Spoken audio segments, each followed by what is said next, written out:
Lupus merupakan penyakit autoimun sistematik yang terjadi ketika sistem kekebalan tubuh menyerang jaringan dan organ tubuh. Berbeda dengan penyakit HIV yang membuat sistem imun tidak bekerja, sistem imun pada pasien lupus justru terbilang terlalu aktif. Peradangan yang disebabkan oleh penyakit ini dapat mempengaruhi banyak sistem tubuh, termasuk persendian, kulit, ginjal, sel darah, otak, paru-paru, bahkan jantung. Penyakit lupus termasuk dalam penyakit serius.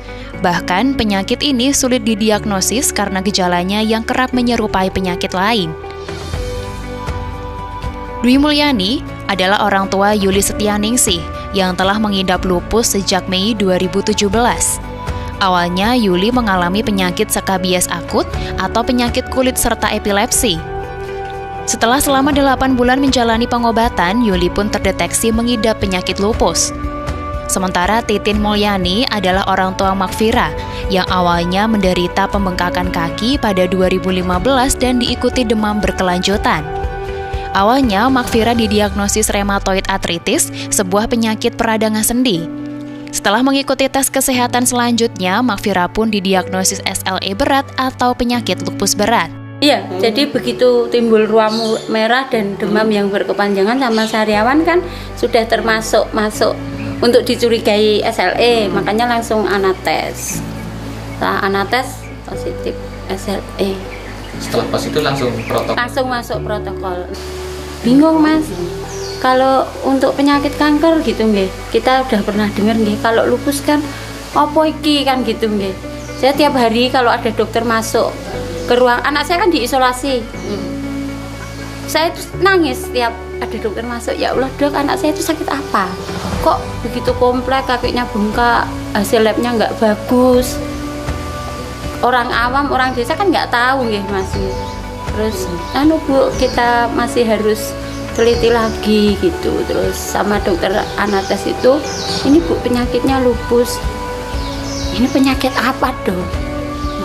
Saya nggak tahu ini apa dok. Sudah Bu, kita kan punya protokol, nanti insya Allah sehat, walaupun tidak bisa disembuhkan, tapi bisa kita kendalikan dengan tertib obat kayak gitu. Ya ini melalui protokol biasa itu, jadi protokolnya itu sampai 30 bulan. Iya. Karena itu 6 bulan pertama, 1 bulan sekali kita harus kontrol yang dia dipakai MP Pulse sama yang di kemo itu loh Mas. Itu terus itu ada tenggang dia dalam kondisi drop sampai dia kejang ya, dia pokoknya sudah ibu udah berkecil hati ya, cuman begitu dia bangun dia ingat sama Allah, saya mau sembuh Bu katanya. Jadinya ya begitu, itu saya kayak yang membangkitin semangat saya loh Mas, mendampingi anak saya tuh buat dia sembuh. Karena dia aja pengen sembuh, kenapa saya nggak bisa untuk mendampingin dia kayak gitu. Meski mengidap penyakit yang tergolong ganas, Yuli dan Makfira tak putus asa dan terus berusaha agar berdamai dengan penyakit yang mereka idap. Kedua Oedapus ini memiliki semangat besar untuk dapat terus melanjutkan hidup. Meski terkadang kesal karena ada pembatas dalam diri mereka saat ini, namun hal itu tak membuat mereka kehilangan semangat dalam menjalani hidup. Ya kesel gitu loh, biasanya kita tuh aktif, terus tiba-tiba karena penyakit yang kita harus tahu batasan diri. Kalau aku sih masih belum bisa jaga itu stabil, soalnya udah kebiasaan dari dulu aktivitasnya sering makan waktu yang lama gitu. Ya ingat kita tuh punya alarm di tubuh kita. Kalau kita udah ngerasa nggak enak, udah kecapean, ya udah berhenti dulu, istirahat. Peran kedua orang tua juga menjadi salah satu penyemangat mereka dalam menjalani proses pengobatan dan memerangi penyakit 1000 wajah ini. Seperti yang dialami Yuli, di mana saat titik terendah di hidupnya, kedua orang tua selalu mendukung dan memberikan semangat agar Yuli dapat menjalani pengobatan dengan kuat. Ada lah. Kapan waktu itu? Bisa ceritain? Waktu ke berapa ya? Keempat apa ketiga gitu. Itu udah